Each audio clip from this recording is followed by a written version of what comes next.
Coucou, c'est Malou et bienvenue dans ce podcast littéraire de Books and Blabla.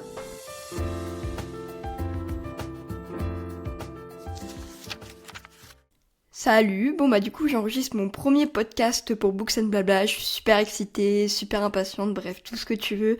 Donc ici, comme tu peux t'en douter au vu du nom, on va parler livres, et livres en tout genre. Parce que oui, moi à la base je suis plutôt une lectrice de romance, mais je me suis mise à lire d'autres choses, que ce soit fantasy, fantastique, dark romance, même si je suis pas forcément la plus grande fan, des choses plus contemporains. En ce moment je suis dans ma phase David Fuenkinos par exemple, enfin voilà, du coup on va parler de beaucoup de choses. Oui, je lis aussi beaucoup de mangas. En vrai, j'en lis pas mal. J'ai déjà lu plusieurs sagas. Ça peut aussi être intéressant. Après, voilà, je suis pas une spécialiste du manga, mais je vais vous partager mes retours, comment j'ai commencé, etc. Mais du coup, la question, c'est pourquoi un podcast? Bon, alors déjà, moi, j'adore le format. Je trouve ça hyper cool. Tu peux l'écouter n'importe quand. Moi, c'est vrai que j'adore en écouter le matin quand je me prépare. Et il y a une fille que je connais qui a lancé le sien il y a pas longtemps sur le développement personnel. Coucou Alban, si tu passes par là. D'ailleurs, merci pour tous tes précieux conseils. Allez voir ce qu'elle fait si ça vous intéresse, ça s'appelle Un tour dans mes notes, et du coup c'est aussi ce qui m'a donné envie de me lancer. Bon, il y a aussi le fait que j'ai un compte Booksta, et je sais pas, j'arrive plus à partager mon avis dessus, j'avais l'impression de pas pouvoir assez m'exprimer sur certains sujets, ou que les gens allaient pas forcément prendre le temps d'écouter ce que j'avais à dire, donc ça me frustrait un peu. Et puis en toute transparence, aujourd'hui je trouve qu'il y a tellement de monde sur BookTok et Booksta que ça devient presque dur de connaître de nouvelles personnes, tellement t'es perdu dans cette masse infinie. Donc rassurez-vous, j'ai déjà plein d'idées de sujets à aborder en stock, il n'y a plus qu'à. Si je peux vous donner quelques exemples, il y aura tous les mois des récaps de mes lectures du mois précédent, ça sera un peu le podcast régulier du mois. Et puis il y aura peut-être en plus 1 ou 2 fois par mois un autre podcast sur un sujet type. Par exemple, comment commencer les mangas, le traitement de la romance par les médias, les reliques de la Palle, romance versus dark romance, retour sur le FNR, lire est-ce une passion qui coûte cher, bref voilà un peu le genre de sujet que je vais aborder avec vous. Donc si ça t'intéresse, n'hésite pas à suivre ce podcast, à me faire tes retours aussi parce que j'adore discuter avec les gens. Donc c'est vrai que pour ça, Insta ça reste le plus pratique. Donc c'est MLG-books. Je suis d'accord que pour la prononciation c'est pas top, mais MLG Books tout collé c'était déjà pris et puis c'est parti. Et aussi en termes de durée, on serait sur un bon quart d'heure, je pense. Après, comme j'aime beaucoup parler, ça risque souvent de déborder. Et puis là, comme c'est le premier, que je vous ai présenté un peu le concept, t'as compris que ce sera pas 15 minutes, quoi. Donc c'est parti, dans ce podcast du jour, je vais vous faire la revue des livres que j'ai lus au mois de juin 2024. Donc je vais vous faire une présentation des livres. Le but c'est de vous donner un petit peu mon avis, de vous faire un retour dessus pour vous dire si, oui ou non, j'ai aimé le livre. Alors, on va commencer tout de suite par Darling Venom de Parker S. Huntington. Pour moi, c'est vraiment un livre qui a été surhype, la traduction perso, ça fait 2 ans que je l'attends, et je pense que c'est vraiment ce qui a conduit à une déception.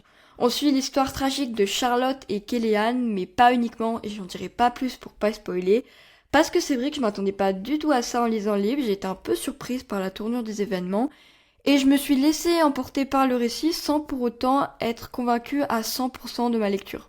J'ai un peu un sentiment ambigu parce que ma lecture elle a été prenante, quand même un petit peu émouvante, mais je sais pas, j'ai eu un espèce de blocage inexplicable. J'ai pas ressenti vraiment d'attachement au personnage que je trouvais assez froid. Bon, je vous mets quand même en garde parce que c'est vrai que c'est un livre qui aborde des thèmes difficiles, il y a de nombreux trigger warnings, suicide, deuil, perte d'un proche, dépression, toxicomanie, alcoolisme. Il est classé comme drame psychologique dans la collection Hugo Roman, ce qui paraît logique. Et j'en profite d'ailleurs pour dire que je trouve ça beaucoup mieux lorsque les trigger warnings sont au début et non à la fin comme c'est le cas ici. Ça paraît plus logique quand même, je trouve. Et j'aimerais terminer cette critique par une scène assez problématique avec un personnage médecin. Donc il y a un petit spoil mais ça impacte en rien votre compréhension de l'histoire. Dans cette scène, on a vraiment, je trouve, une mauvaise représentation de ce qu'est une consultation gynécologique, surtout auprès des jeunes filles. Je trouve ça très dangereux, totalement inapproprié, et j'ai vraiment détesté ce passage, donc ça je valide pas du tout. Donc je pense que vous l'avez compris, c'est pas un livre que j'ai détesté, mais c'est pas un livre que je vous recommanderais non plus, quoi. Et on va tout de suite parler du deuxième livre de cette revue, ça tombe bien, il s'appelle Numéro 2, et c'est de David Fuenkinos, donc disponible aux éditions Folio. Après Charlotte et la délicatesse, c'est le 3e livre que je lis de lui et c'est toujours une masterclass. Non vraiment, c'était incroyable. Ma lecture était super fluide, à croire qu'il ne sait pas écrire de mauvais livres. C'est une histoire géniale prenant du début à la fin qui raconte l'histoire de celui qui n'a pas été pris pour jouer le rôle d'Harry Potter. Je peux pas vous en dire plus parce que j'ai pas envie de vous spoiler, mais encore une fois c'est du grand David Fuenquinos et allez lire tous ses romans. On passe à Confess de Colleen Hoover disponible chez Hugo Roman. Si vous avez aimé Reminders of Him, toujours de Colleen Hoover, c'est un livre qui peut vous plaire également parce que j'ai noté quelques similitudes. Cependant, pour moi, il est pas au même niveau, il était certes bien, mais rien de transcendant ou d'inoubliable. En vrai, là, je vous parle, je pense que j'ai déjà oublié plus des 3/4 du livre. J'ai trouvé qu'il y avait quelques longueurs et que c'était pas forcément le récit de vie le plus palpitant. On suit Auburn et Owen la plupart du temps dans une galerie d'art où va venir s'entremêler conflits familial et romance. C'est un livre sympa pour passer le temps, mais qui casse pas 3 pattes à un canard. Et sans trop spoiler, il y a des illustrations à l'intérieur du livre en lien avec le récit, et ça j'ai beaucoup apprécié, c'est très rare et ça change. 4e livre de cette revue, Vers la beauté de David Fuenquinos. De toute façon, vous allez commencer à le comprendre, hein. Mais dès qu'on parle de David Fuenquinos, on est sur une masterclass, voilà, c'est aussi simple que ça. Donc qu'est-ce que j'ai pensé de Vers la beauté ? Comme tous ces autres livres, j'ai adoré. C'est pas mon favori, c'est vrai que j'ai préféré Charlotte et numéro 2, mais il était quand même super, voilà. C'est toujours bien écrit, c'est intelligent, ça se prend pas pour je sais pas quoi, ça reste facile à lire. Franchement, j'ai que du positif à dire sur ces bouquins. On va suivre Antoine Duris, qui est professeur aux Beaux-Arts de Lyon et qui va décider de tout quitter pour devenir gardien de salle au musée d'Orsay à Paris. Ce que j'ai beaucoup apprécié, c'est les relations entre les différents personnages, plus que le récit ou les événements qui se passent en eux-mêmes, et aussi le fait qu'on ait des histoires en parallèle qui viennent se greffer à l'histoire principale. 5e livre, et là on n'est pas du tout sur le même registre, on est sur quelque chose de beaucoup plus classique, L'art d'avoir toujours raison de Schopenhauer. Alors là, attention, débarque chez les sophistes à l'état pur, hein. Comme il le répète de nombreuses fois dans le livre, on n'est pas là pour donner la vérité, mais plutôt pour l'arranger pour que notre rhétorique soit parfaite. Donc j'ai voulu lire ce livre parce qu'il y a quelqu'un dans une vidéo YouTube que je regardais à propos de la politique qu'il a évoqué, et comme c'est en lien avec mes études, je me suis dit bah tiens, je vais l'acheter, je vais le lire. Bon, déjà, on va pas se mentir, c'est super chiant à lire, hein. Schopenhauer, il est là avec ses phrases hyper compliquées, à décrire des trucs qui n'ont ni queue ni tête. Et franchement, j'ai pris le temps, j'ai surligné des passages, j'ai mis des post-it, j'ai fait la différence entre le concept et les moments où il expliquait le concept. Mais je sais pas, pour moi, ça reste impossible d'appliquer ce qu'il dit dans un débat. Et finalement, on oublie assez vite ce qui est dit, tant il y a de choses, et surtout, ça demande énormément d'entraînement. On passe au 6e livre, Happy Place de Emily Henry. On va suivre l'histoire de Harriet et Wayne, qui sont 2 ex, et qui sont fraîchement séparés. Ils vont partir en vacances avec leur bande de potes, sauf que leurs potes ne sont pas au courant qu'ils sont séparés, et ils vont essayer de le cacher, de garder ce secret pour eux. Pareil, c'est un livre dont j'attends la traduction depuis super longtemps, et j'ai pas forcément été déçue. Après, c'est pas le livre de l'année, c'est pas le livre qui va le plus me marquer, mais c'est une petite lecture sympathique, voilà, tu prends ton livre, tu le lis au bord de la plage ou dehors, sur ton transat, t'es contente, tu passes un bon moment. Après, de base, je suis pas forcément fan des tropes seconde chance, mais je trouve que pour le coup, ça passait plutôt bien. Et celle-là, elle est mêlée avec du fake dating, ça j'aime beaucoup, donc c'était pas mal. Et c'est un livre qui est disponible chez Hauteville. On passe tout de suite au 7e livre, L'adversaire de Emmanuel Carrère. C'est un livre qui peut faire peur au premier abord, hein, parce qu'on va parler de Jean-Claude Roman qui a tué toute sa famille. Voilà, ça plante le décor, c'est pas ouf. Emmanuel Carrère, l'auteur, est entré en relation avec lui, il a assisté à son procès, et il vient raconter sa vie faite d'impostures parce qu'il faisait croire à tout le monde qu'il était médecin, alors que non, et il passait son temps à mentir. Il y a pas longtemps, j'ai lu V13, le dernier ouvrage d'Emmanuel Carrère, et j'avais vraiment adoré la manière dont il racontait le procès des attentats du 13 novembre. Mais là, franchement, j'ai été super déçue, j'ai pas du tout réussi à être prise dans le récit, et j'avais beaucoup de mal avec le personnage.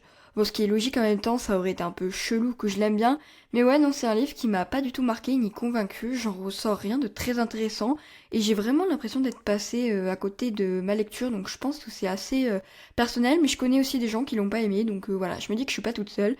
Franchement, à la place, lisez plutôt V13, c'est mieux. Et on passe au 8e livre, qui est un manga, le 3e tome de Death Note. On avance vraiment bien dans l'histoire de Light Yagami et de son étrange carnet avec lequel il peut tuer des gens. Je vais pas vous en dire plus de toute manière, sinon je vais spoiler, mais je vais continuer avec plaisir la saga. Et là, on arrive à la plus grosse partie de ce podcast, puisqu'on va parler de Un été pour te retrouver de Morgane Moncombe, le 4e et dernier tome de la saga Seasons, le chouchou, celui que l'on attendait tous depuis des mois. Personnellement, j'ai trouvé ceux d'avant vraiment très bons, donc évidemment mes attentes étaient très hautes pour ce dernier tome, Et je dois vous dire que je suis un peu mitigée. Je relève quand même plus de mon côté, mais je reste mitigée et je vais vous expliquer pourquoi. Déjà, c'est une trop seconde chance. Bon, comme je l'ai dit juste avant, c'est pas ce que je préfère. Après, ce qui peut le sauver le truc, c'est qu'on est quand même sur des amis d'enfance, donc ça, normalement, j'aime bien. Mais pour le coup, j'ai trouvé que ça avait pas été assez développé. On n'avait pas assez de passages du moment où ils étaient un peu plus jeunes, et j'aurais trouvé ça bien qu'il y en ait un peu plus. Ensuite, le personnage de Andrea, est-ce qu'on peut en parler s'il vous plaît? Non, parce que moi vraiment j'ai détesté ce personnage.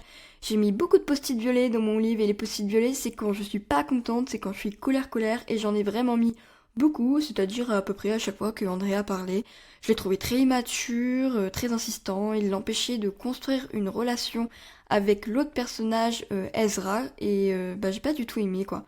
Après, je sais que c'est aussi le but du personnage, aussi de montrer son évolution, parce qu'on sent bien dans le livre qu'il y a un moment donné, il évolue, il grandit, et j'ai enfin pu souffler, je me suis dit, ah bah enfin, c'était vraiment appréciable.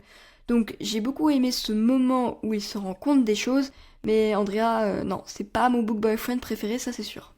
Il y avait aussi énormément de références au film Ghibli que personnellement je n'avais pas parce que j'ai jamais regardé, ça m'intéresse pas forcément. Donc voilà, sur ça j'étais un peu en mode bon, ok, je comprends pas tout. Et c'est vrai que c'était assez récurrent et du coup je me suis pas vraiment sentie inclus et ça m'a aussi un peu éloigné de l'histoire. Après c'est à double tranchant hein, parce que pour les personnes qui adorent, bah elles vont adorer, mais moi personnellement c'était pas le cas. Et il y a un autre sujet que j'aimerais aborder qui est celui des combats défendus dans ce livre et certainement le sujet le plus important. Dans ce livre, on a beaucoup de passages qui parlent du sentiment d'être mère, de ce qu'est le sentiment maternel, est-ce qu'on a envie ou pas d'avoir un enfant. Et j'ai trouvé que c'était vraiment bien de traiter ce sujet pour le coup, et ça j'ai beaucoup apprécié. Mais par contre, il y a un moment où j'ai pas du tout aimé la manière dont ça avait été traité. Il y a un personnage qui dit qu'elle n'aimerait pas mettre au monde un enfant parce que les conditions actuelles pour l'élever sont horribles. Et moi, c'est vrai que j'ai un peu du mal avec ce genre d'argument. Après, je pense que c'est très personnel. J'entends tout à fait qu'une femme ne veuille pas avoir d'enfant. Je trouve que c'est tout à fait acceptable. Mais j'ai pas aimé qu'on utilise cette justification dans le livre. Je trouvais que ça collait pas du tout avec le personnage et qu'elle aurait dû donner une autre raison. Et ça, c'est à mettre en lien avec le dernier point que j'aurais aimé aborder sur le fait qu'on sent vraiment que c'est Morgane qui parle à travers ses personnages. Alors c'est pas forcément une mauvaise chose en soi, mais le truc c'est que j'ai l'impression que c'est dans les 4 tomes de Seasons et qu'au final les 4 personnages, c'est Morgane qui parle et on a du mal à les différencier. Je vous prends un exemple très simple, celui des bracelets de Taylor Swift. Je crois pas que dans les autres tomes elle l'évoque ou que les filles en font, mais là j'ai trouvé qu'on sentait clairement Morgane parler et pas Jasmine, le personnage principal. Évidemment que Morgane a sa vie, ses événements influencent son écriture, ça paraît logique, mais il y a des fois, j'ai trouvé que c'était un peu fait de manière grossière. S'il vous plaît, me tapez pas dessus, parce que franchement, j'adore Morgane, j'aime tout ce qu'elle écrit. J'essaie juste d'aller un peu plus loin dans la critique, de donner des arguments constructifs, mais ça veut pas dire que j'ai pas aimé le livre, loin de là. On ne parle même pas de la saga que j'ai trouvé absolument géniale. Et d'ailleurs, ne vous spoilez pas en lisant la fin du livre, parce que moi j'ai l'habitude de toujours faire ça, de lire la fin d'un livre. Je sais que c'est un peu bizarre, mais je sais aussi qu'il y a beaucoup de personnes qui font comme moi, et pour le coup, je me suis un peu beaucoup spoil, et j'étais grave déçue. J'avais vraiment envie de me mettre une baffe, donc s'il vous plaît, ne lisez pas la fin du livre, c'est important, j'insiste.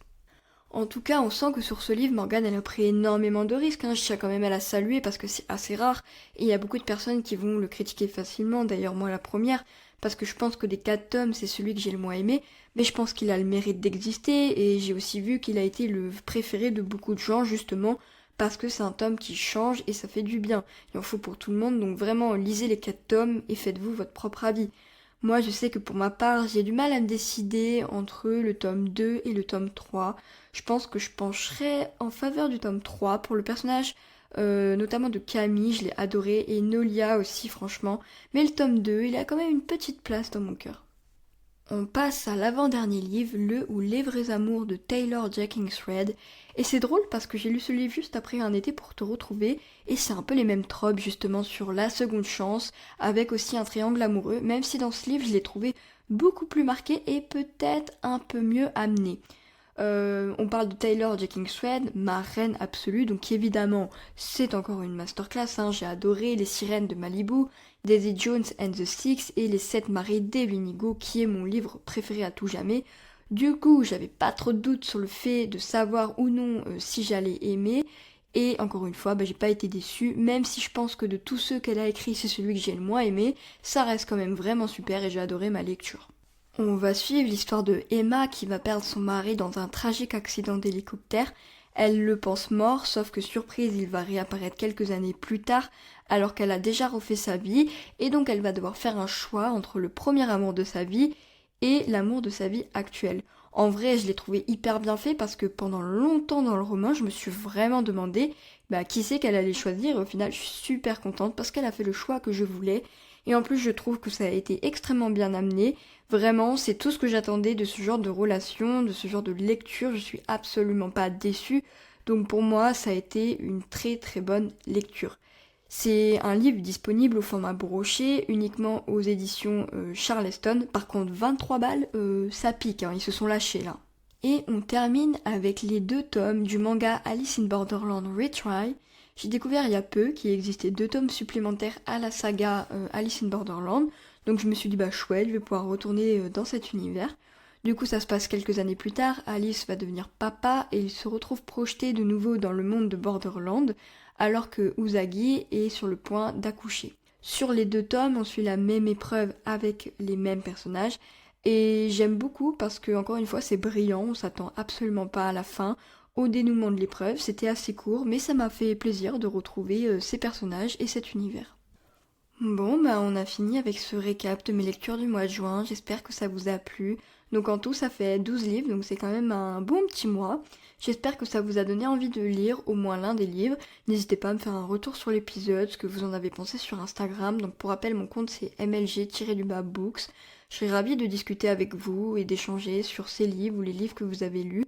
Et si vous avez des questions, n'hésitez pas. Sur ce, je vous dis à la prochaine dans Books and Blabla.